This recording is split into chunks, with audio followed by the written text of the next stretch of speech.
Good morning students. जैसा कि मैंने पिछले वीडियो में बताया था आपको कि आज मैं आपके सामने मॉडल सेट 1 का सॉल्यूशन रखूँगा, सॉल्व करके उसको दिखाऊंगा। केमिस्ट्री सब्जेक्ट का जैक झारखंड JCERT के द्वारा जैक की परीक्षा जो कंडक्ट कराई जा रही है उसके लिए JCERT द्वारा एक मॉडल सेट जारी किया गया है, जिसमें पहला मॉडल सेट मेरे हाथ में है और मैं उसी मॉडल सेट का सॉल्यूशन आज आपको बताऊंगा। पहले मैं आपको बता दूं कि जनरल इंस्ट्रक्शंस कुछ इस क्वेश्चन पेपर में लिखे हुए हैं कि परीक्षार्थी यथासंभव अपने शब्दों में उत्तर दे, मतलब अपने शब्द में ही आंसर लिखना है। टोटल प्रश्नों की संख्या 19 है।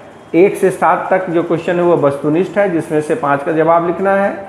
8 से 14 तक जो है वो लघुतरीय प्रश्न है, जिनमें से 5 का सब जवाब लिखना है। और 15 से 19 तक के दीर्घोत्तरीय प्रश्न है, मतलब लॉन्ग आंसर टाइप क्वेश्चन है, जिसमें से 3 का जवाब लिखना है। तो बिना समय बिताए हम शुरू करते हैं। देखिए, सेक्शन ए और सेक्शन बी में इसको बांटा है। इस क्वेश्चन पेपर को 2 सेक्शन में इसको बांटा है। सेक्शन ए में केवल ऑब्जेक्टिव टाइप क्वेश्चन है और सेक्शन बी में शॉर्ट आंसर टाइप और सेक्शन सी में लॉन्ग आंसर टाइप। 3 पार्ट में ये क्वेश्चन पेपर है। तो सेक्शन ए में पहला सवाल है कि write the Lewis dot structure of carbon monoxide molecule. CO का लुईस डॉट रिप्रेजेंटेशन लिखना है। CO मॉलिक्यूल, तो CO मॉलिक्यूल में पहले टोटल वैलेंस इलेक्ट्रॉन काउंट कर लेते हैं।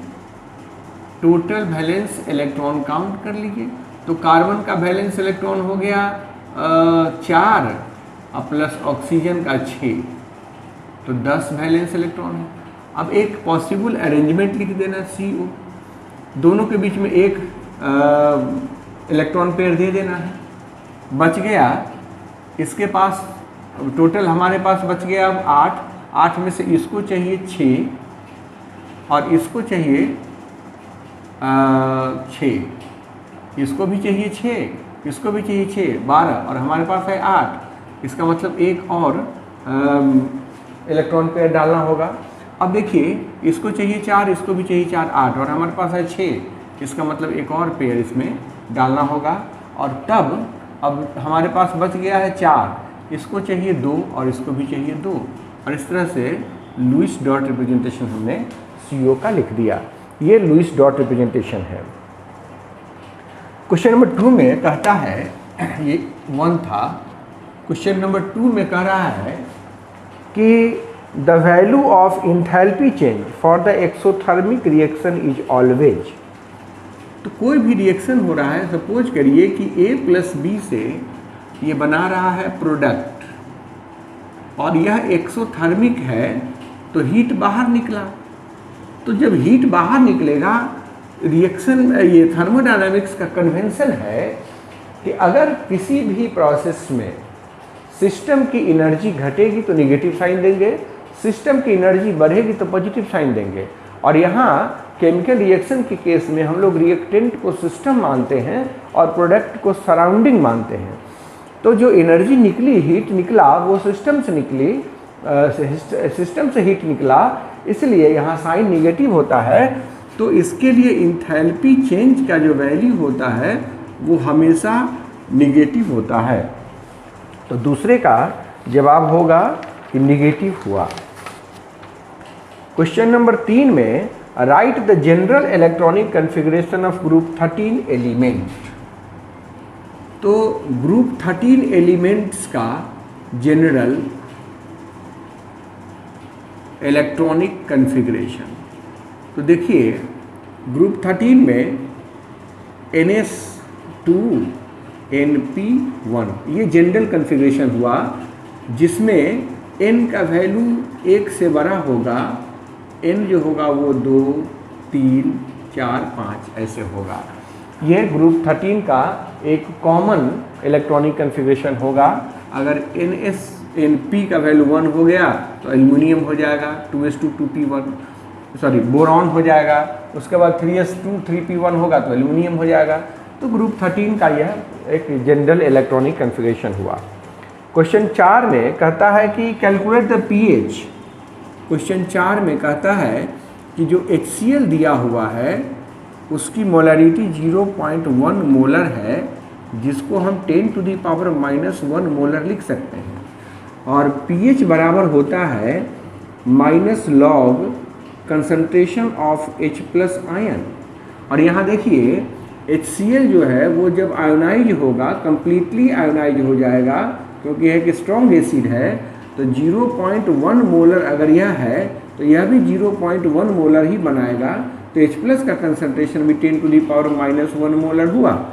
तो यहाँ पर अगर उस वैल्यू को पुट कर दिया जाए 10⁻⁻1, तो -1 और log 10 1 होता है, तो हो जाएगा 1, तो इसका pH हुआ 1। Define oxidation in terms of electronic transition. Electron transfer के टर्म में हमें ऑक्सीडेशन को डिफाइन करना है। तो इसका डेफिनेशन है loss of electron by an atom in its standard state. ये ध्यान दीजिएगा, यहाँ मैंने लिखा स्टैंडर्ड स्टेट। किसी भी परमाणु के द्वारा स्टैंडर्ड स्टेट में जब इलेक्ट्रॉन का लॉस होता है तब हम उसको ऑक्सीडेशन कहते हैं। देखिए सोडियम गैसियस स्टेट में अगर इलेक्ट्रॉन लूज करे तो वो ऑक्सीडेशन नहीं होगा, ये Na+ एक इलेक्ट्रॉन बना, तो यह ऑक्सीडेशन का एग्जाम्पल है। अगर सोडियम गैसियस स्टेट में इलेक्ट्रॉन लूज करेगा तब हम उसको आयोनाइजेशन कहेंगे, ऑक्सीडेशन नहीं कहेंगे। Question number 6, right IUPAC name of the following. Question number 6 में देखिए एक कंपाउंड है CH3 CH2 CH double bond CH2 और यहाँ है CH3। तो यहाँ पर नंबरिंग के लिए हमें प्रेफरेंस देना है डबल बॉन्ड को, तो यहाँ से नंबरिंग करेंगे 3 4 5। तो ये सब्स्टिट्यूएंट हो गया साइड चेन, तो 3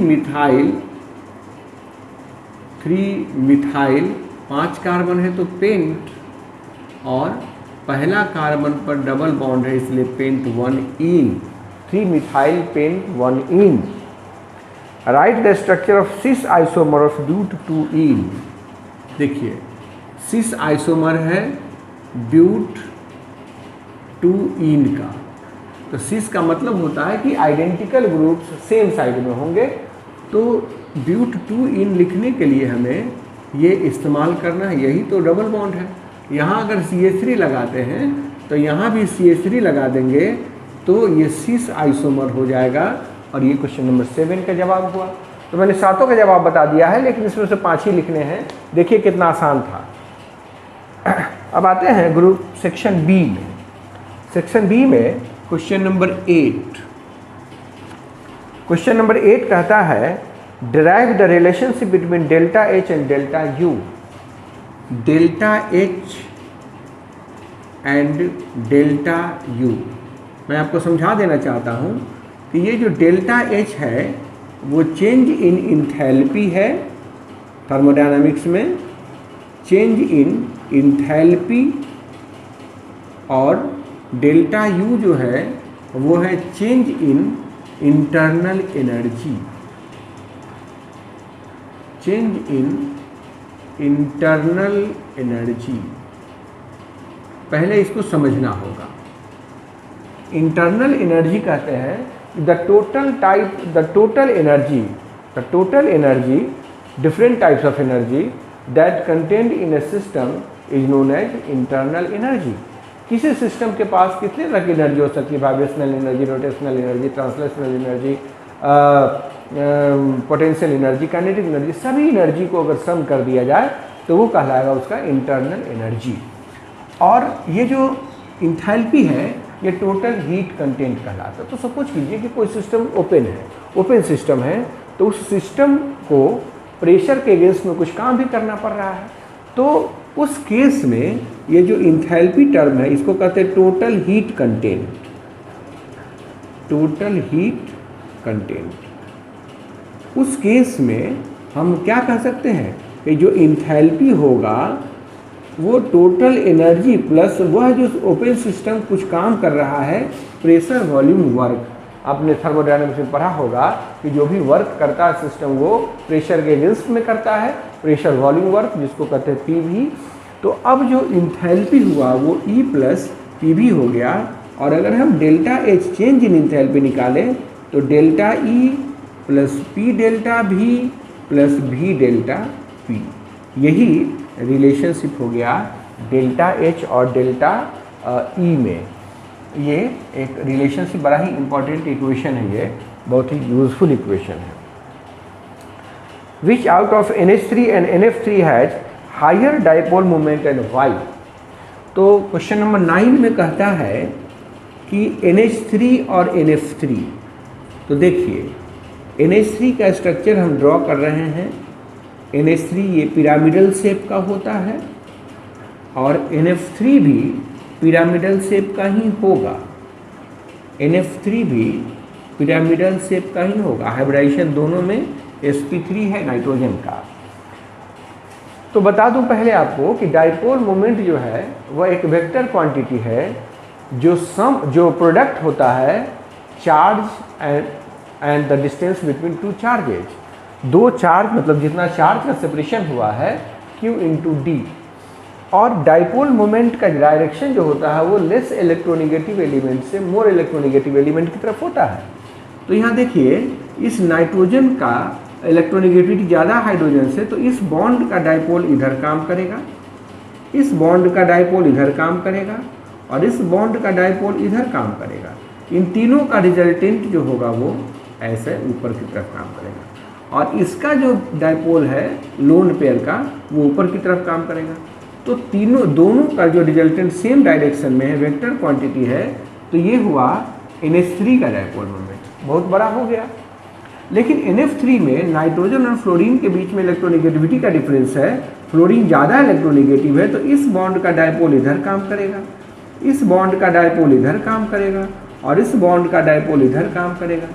तो इन तीनों का जो रिजल्टेंट होगा वो नीचे की तरफ होगा और इसका जो डाइपोल होगा वो ऊपर की तरफ होगा।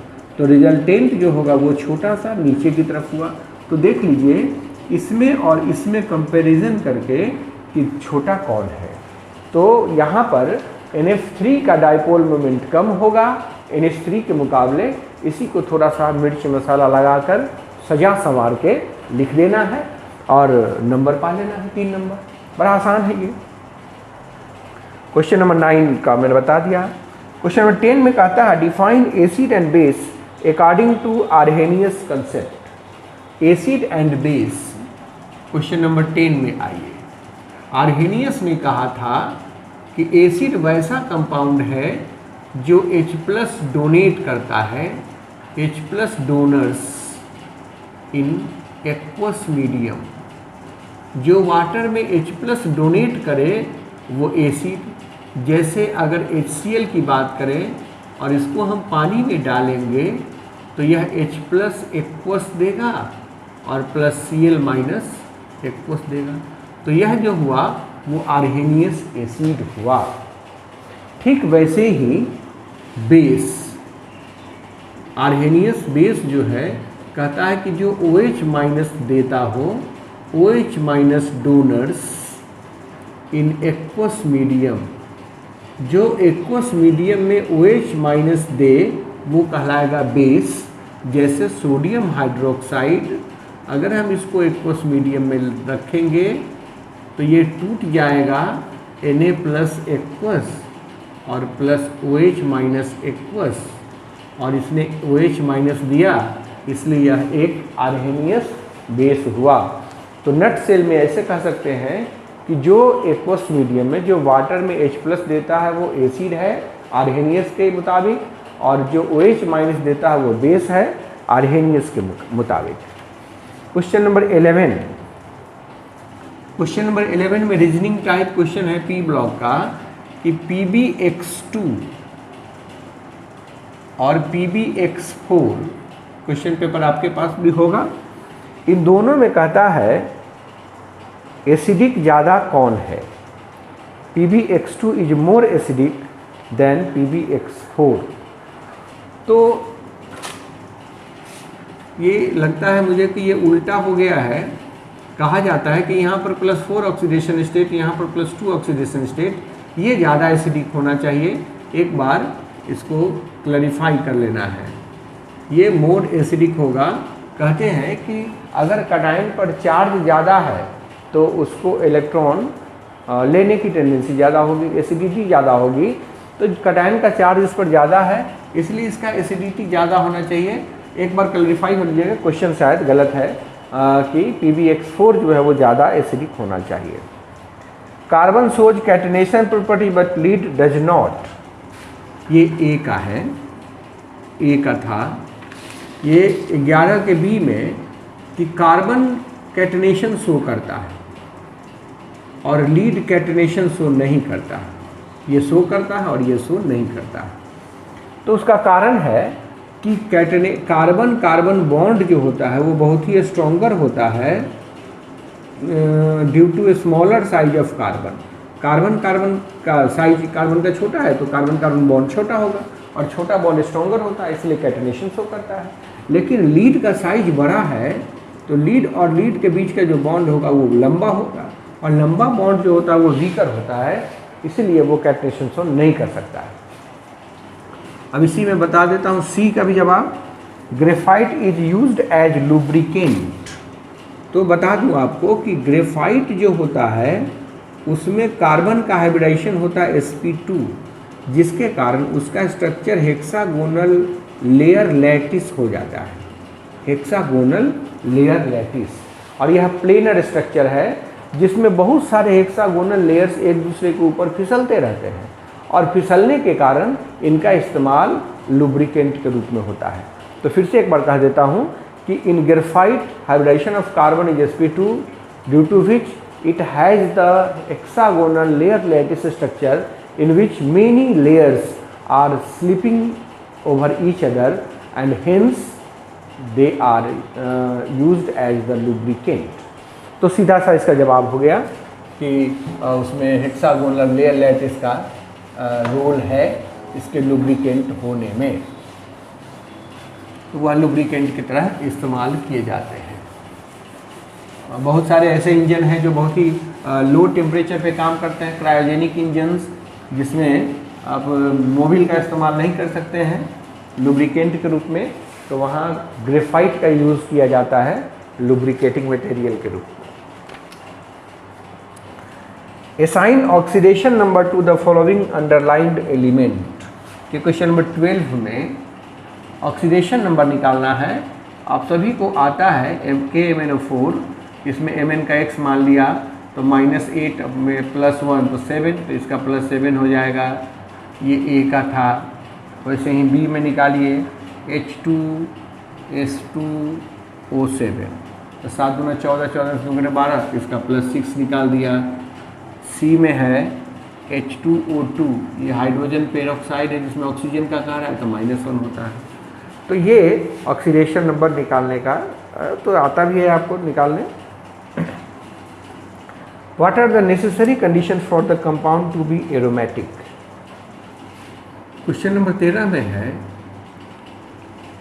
हक्केल रूल, एक पढ़ा होगा आपने, हक्केल रूल ऑफ एरोमेटिसिटी, कि कोई भी कंपाउंड एरोमेटिक कब होता है।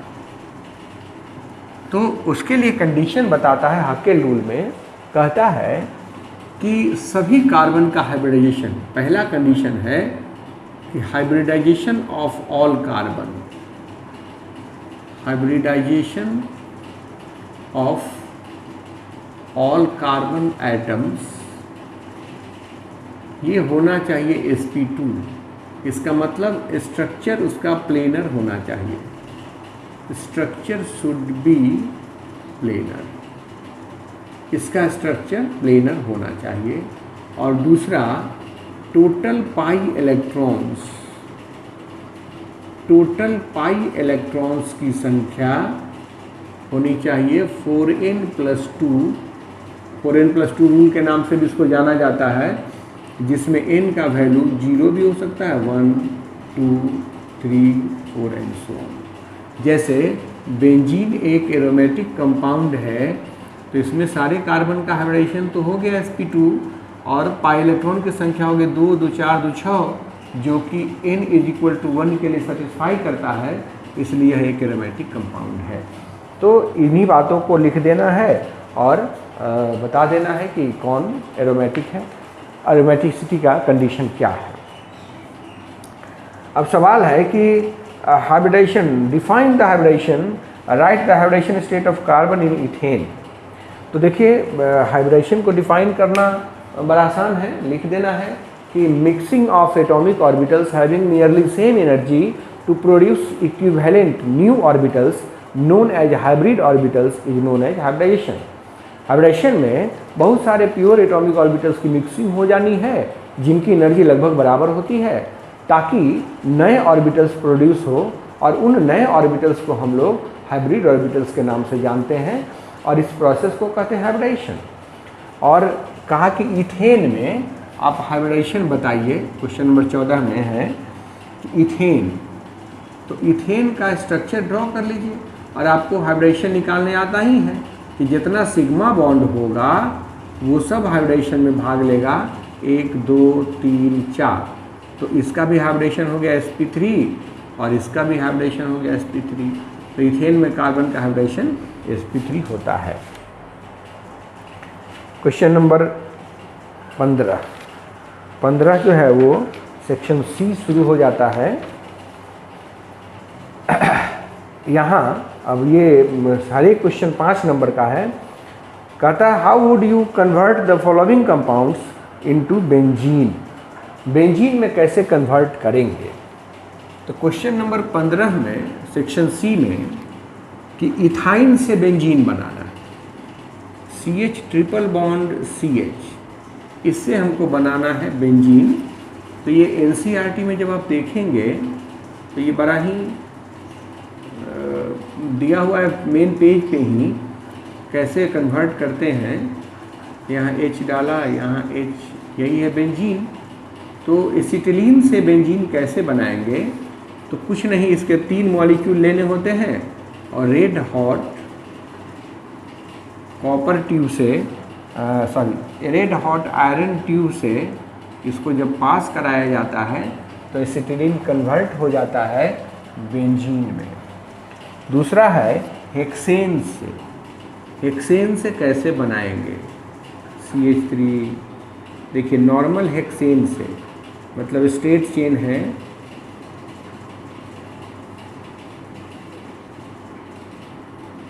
ये है नॉर्मल हेक्सेन और इससे बनाना है बेंजीन। तो उसके लिए एक रिएजेंट है V2O5 डाल दिया है और इससे बना लिया बेंजीन। बेंजीन बन जाता है, बड़ा ही आसान है इससे बेंजीन, और मज़ेदार भी, क्योंकि बड़ा कम समय में ये लिख सकते हैं अगर आपको याद है तो इस तरह से ये बेंजीन बन जाता है। और एक है फेनॉल से बेंजीन कैसे बनाएंगे, सी में यही लिख देता हूँ। फेनॉल का मतलब होता है कि बेंजीन रिंग से लगा हुआ OH ग्रुप, और इसको जब जिंक डस्ट से रिएक्शन कराया जाता है जिंक डस्ट के साथ, तो ये बना देता है बेंजीन। तो देखिए कितना आसान है, तुरंत कन्वर्ट कर दिया सारे के सारे कंपाउंड्स को बेंजीन में। तो इस तरह से आप भी कन्वर्ट कर सकते हैं, बहुत मुश्किल नहीं है। Define allotropy, right 2 important allotropes of carbon and differentiate them on the basis of their structure. Question number 16, allotropy कहते हैं कि जैसे उसको हिंदी में अपरूप कहा जाता है। एलोट्रॉपी का मतलब हुआ कि occurrence of a substance in different forms। तो एलोट्रॉपी में होता क्या है कि जो उनके बीच में कंस्टिट्यूएंट्स का अरेंजमेंट है वो डिफरेंट हो जाता है, जिसके कारण वो सब्सटेंस तो एक ही है लेकिन उसके अलग अलग फॉर्म्स से अवेलेबल हो गए, इसलिए उसको कहा एलोट्रॉपी। और उन सारे के सारे डिफरेंट फॉर्म्स को हम लोग एलोट्रॉप्स कहते हैं, उनको एलोट्रॉप्स कहा जाता है। कार्बन के 2 इम्पॉर्टेंट एलोट्रॉप्स, एक है डायमंड और एक है ग्रेफाइट, और हमें इसमें डिस्कस करना है इनके स्ट्रक्चरल फीचर्स के बारे में। तो मैं बता दूं आपको कि डायमंड में कार्बन का हाइब्रिडेशन sp3 होता है hybridisation of carbon, hybridisation of carbon, तो डायमंड में होगा sp3 और ग्रेफाइट में होगा sp2। तो sp3 हाइब्रिडाइजेशन होने से एक कार्बन से 4 कार्बन जुड़े होते हैं और सारा का सारा बॉन्ड लेंथ सेम होता है। इनकी पैकिंग बड़ी क्लोज हो जाती है, जिसके कारण दुनिया का सबसे हार्डेस्ट सब्सटेंस है ये डायमंड। इसका स्ट्रक्चर होता है टेट्राहेड्रल। sp3 है तो टेट्राहेड्रल होगा ही, टेट्राहेड्रल स्ट्रक्चर होता है। इसमें कार्बन का चारों वैलेंस इलेक्ट्रॉन बॉन्ड बनाने में इंगेज्ड है, इसलिए यह इंसुलेटर होगा। लेकिन ग्रेफाइट में एक कार्बन से 3 ही कार्बन जुड़े होते हैं, एक कार्बन से 3 ही कार्बन जुड़े होते हैं, देखिए, और इस तरह से एक बड़ा सा जाल बन जाता है जिसको हेक्सागोनल लेयर लैटिस कहा जाता है। ये प्लेनर होगा और एक दूसरे के ऊपर सजे होंगे बहुत सारे लेयर्स, फिसलते भी रहते हैं, जिसके कारण इनका इस्तेमाल लुब्रिकेंट के रूप में होता है। और इसमें हर एक कार्बन का 3 वैलेंस इलेक्ट्रॉन ही इंगेज्ड है, चौथा वैलेंस इलेक्ट्रॉन फ्री है, जिसके कारण ग्रेफाइट कंडक्टर होता है इलेक्ट्रिसिटी का। क्वेश्चन नंबर 17 में आ गया 5 तो सवाल है जिसमें स्ट्रक्चर बनाना है कि वेस्पर थ्योरी का यूज करते हुए इनका शेप डिस्कस करिए। तो BeCl2 जो है वो लीनियर होता है, आपको इसमें बहुत कुछ कहने की ज़रूरत नहीं है। ये A है,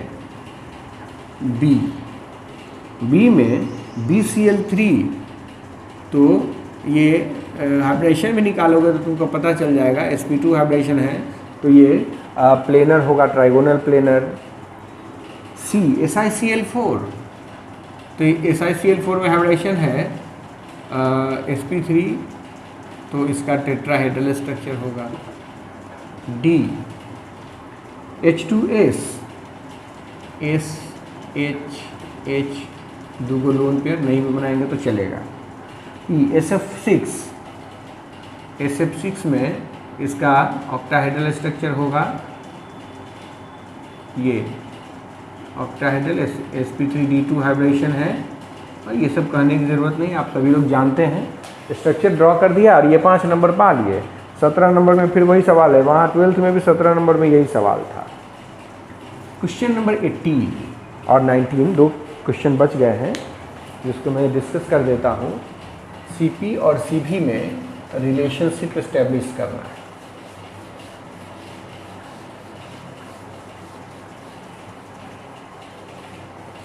CP एंड CV में